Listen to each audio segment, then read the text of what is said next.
My dear students, now I shall discuss something about the method of writing report. You know that report means প্রতিবেদন। তোমাদেরকে এখন প্রতিবেদন জিনিসটি হচ্ছে সংবাদপত্র এবং টেলিভিশনের সাথে কি সম্পর্কিত বিষয়। সংবাদপত্রে লিখিতভাবে কোনো কিছু দেয়া হয় আর টেলিভিশনে উপস্থাপন করা হয়।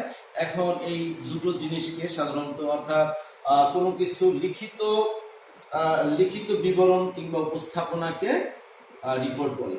রিপোর্ট অনেক ধরনের, মাই ডিয়ার স্টুডেন্টস, রিপোর্ট অনেক ধরনের আছে। তোমরা যেমন বিজনেস রিপোর্ট, তারপরে personal report, individual report, authorised report, informational report, তারপরে রুটিন রিপোর্ট, স্পেশাল রিপোর্ট, অনেক ধরনের রিপোর্ট আছে। কিন্তু মূলত তোমাদের পরীক্ষার জন্য রুটিন রিপোর্ট এবং ইনফরমেশন রিপোর্ট, অর্থাৎ যে এই দুটো সাধারণত এসে থাকে, অন্যগুলো আসবে না। যেমন ধরো রুটিন রিপোর্ট হচ্ছে যে সংবাদটা নিউজ পেপারে বা টেলিভিশনে প্রতিদিন স্বাভাবিকভাবে যেটা ছাপা হয়। আর ইনফরমেশনাল হচ্ছে তথ্য ভিত্তিক কোনো একটি বিষয়ের উপরে বর্ণনা দিয়ে তথ্য, যেমন কোনো একটি দিন 21শে ফেব্রুয়ারি কিভাবে পালিত হলো, 26শে মার্চ কিভাবে পালিত হলো দেশে, এটার উপরে একটা রিপোর্ট। এগুলো হচ্ছে ওই ইনফরমেশনাল। তো ওকে মাই ডিয়ার স্টুডেন্টস, রিপোর্ট লেখার ক্ষেত্রে তোমরা বেশ কিছু সমস্যার মধ্যে পড়ো, সেগুলো আমি একটু ক্লিয়ার করার চেষ্টা করব তোমাদেরকে। রিপোর্টের প্রথম বৈশিষ্ট্যই হচ্ছে তোমাদেরকে প্রথমে একটি দৃষ্টি আকর্ষক একটি হেডলাইন ব্যবহার করতে হবে। অর্থাৎ হেডলাইনটি দেখেই যেন বোঝা যায় যে এর ভিতরের বিষয়বস্তুটা কি। তারপরে তোমাদের দ্বিতীয় কথা হচ্ছে যে দ্বিতীয়তে তোমরা নাম, তারপরে স্টাফ রিপোর্টার, কোন পত্রিকা, তারপরে কোন কত তারিখ, ঢাকা বা কোন জায়গা থেকে লিখছো সেই জেলাটার নাম লিখতে হবে। তারপরে কত তারিখ, এটা দেওয়ার পরে তোমরা 3টে প্যারা করবা। 3টে প্যারার ভিতরে প্রথম প্যারাটাই থাকবে গিয়ে ইন্ট্রোডাক্টরি প্যারা। ইন্ট্রোডাক্টরি প্যারার মধ্যে তোমাদের বেশ কিছু ইন্ট্রোডাক্টরি প্যারার মধ্যে ঘটনা কখন, কোথায়, কিভাবে এবং ঘটেছে, অথবা ঘটনার প্রেক্ষাপট, এগুলো নিয়ে একটু আলোচনা করবা। দ্বিতীয়ত হচ্ছে বডি, মেইন বডি। দ্বিতীয় প্যারাটা মেইন বডিটা তোমরা দ্বিতীয় প্যারায় লিখবা। সেখানে তোমরা ঘটনার বিশদ বিবরণ, কিভাবে সেই ঘটনা ঘটেছে বা কিভাবে উদযাপিত হয়েছে, অথবা কোনো ব্যক্তি সম্পর্কে কিভাবে সে জীবনে উন্নতি লাভ করেছে, এইসব তোমরা সেখানে দিবে। এবং সে ব্যাপারে আরো হচ্ছে যে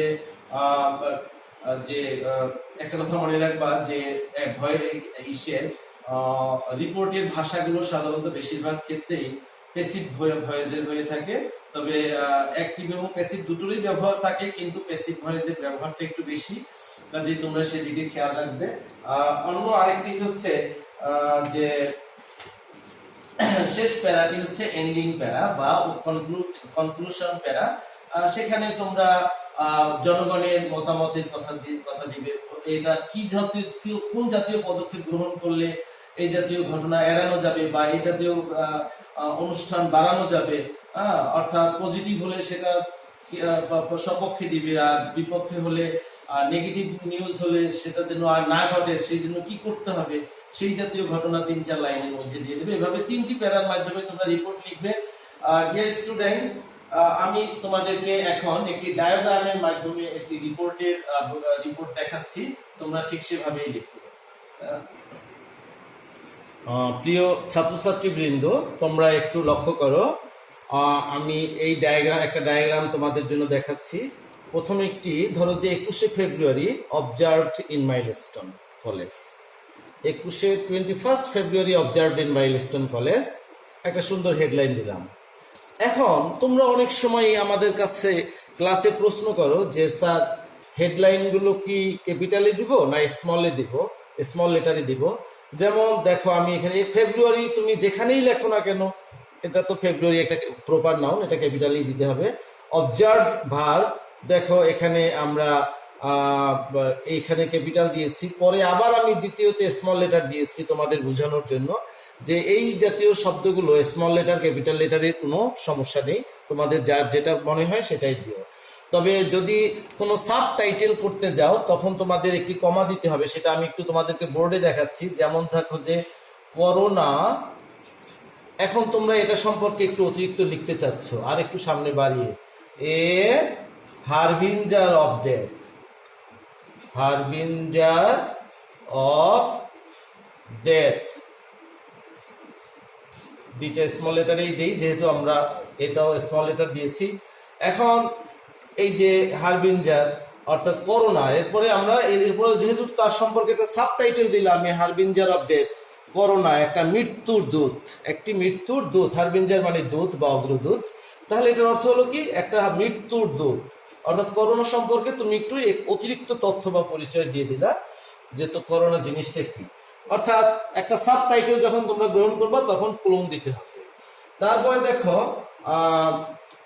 এই যে আমরা একটা দৃষ্টিনন্দন একটা হেডলাইন দিলাম। তারপরে 2 নম্বরে হচ্ছে এখন তুমি লিখতে শুরু করবা। লিখতে শুরু করলে এইটাই ধরো যে যখন লিখতে শুরু করবা তখন তোমার প্রথমে তোমার নাম, নাম ধরো হাসিব মাহমুদ, কমা, তারপরে রিপোর্টারের নাম, তারপরে লিখবা স্টাফ রিপোর্টার।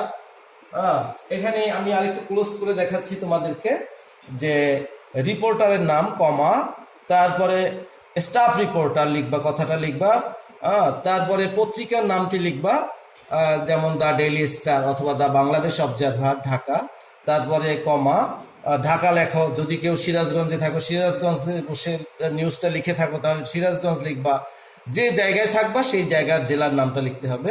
তারপরে 7 মে 2020, যে 7ই মে 2020।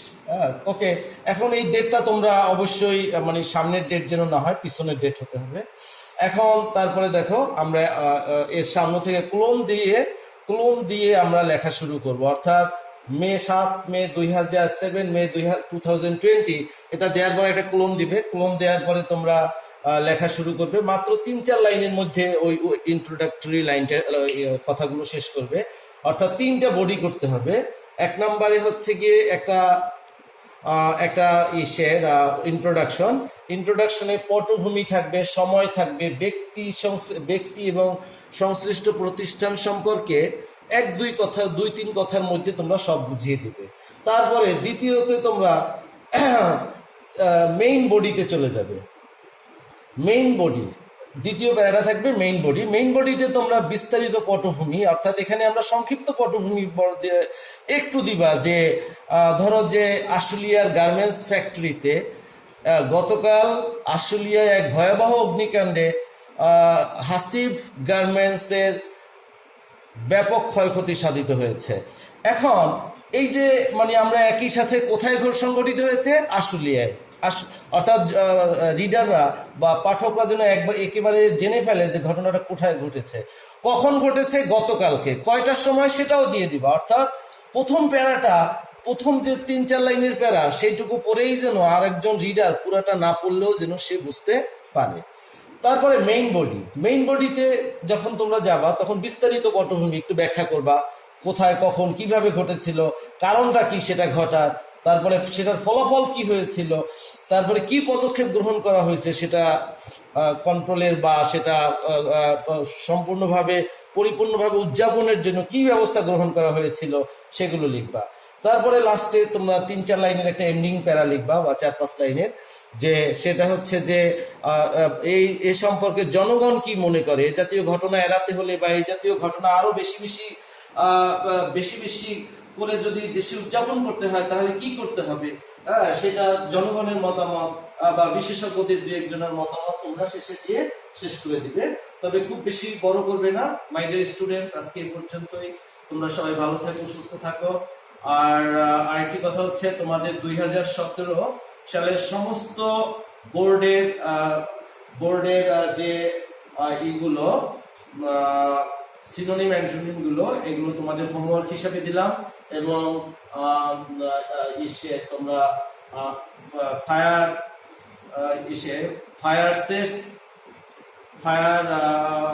Sets in a garments of Uttara, এরকম একটা, অথবা ফায়ারের উপরে একটা রিপোর্ট তোমরা সুন্দরভাবে করবে।